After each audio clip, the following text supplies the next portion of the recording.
டேய் கூஃபிஜன் ஒன்னாச்சு நான் தூக்குறேன்டா.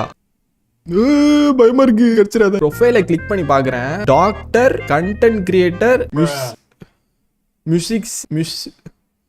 மியூசிஷியன் இருந்துட்டு போ. நானும் தான்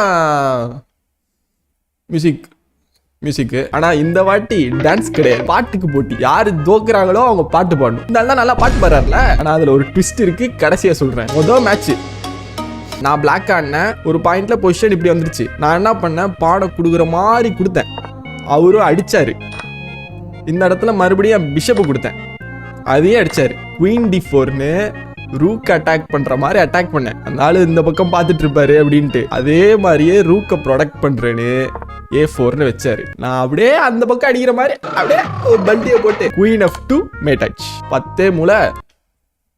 நம்ம தான் ரொம்ப நேரமா யோசிச்சு பார்த்துட்டு எனக்கு ஒரு சரியான பாட்டு தோணுது. ஒரு ஆடியோ அனுப்பிச்சிருந்த காட்டுற பாருங்க. என்ன பண்ணுங்க, அந்த கிட்டார் எடுத்துட்டு ஒரு சிக்கன் ரைஸை வாங்கி வச்சுக்கோ, 1/2 பிரிச்சுக்கோ. அந்த லைன்ல இருந்து பாட்டு கடைசி வரைக்கும் அந்த பாட்டு வந்து ஒரு மெலோடி சாங்கா இருந்தா எப்படி இருக்கும், அத மாதிரி அப்படியே கிட்டார்ல வாசிச்சுட்டே ஸ்லோவா பாடி எனக்கு அனுப்புங்க பாப்பா ஒரு வீடியோவா. இதான் சேலஞ்சு. அதுக்கு அவர் அடிச்சிருக்காரு பாருங்க. அசையாத மரம் ஒன்று அன்ஸ்டார் இருக்கு. ஹெட்செட்லாம் போடுகிறேன். ஒரு சிக்கன் ரைஸ் வாங்கி வச்சு போன் 1/2 பிரிச்சுக்கோ. இது கோடு கொடுத்த ஒரு லைஃபுங்க, என் ஃப்ரெண்டு மஜா டைப்புங்க.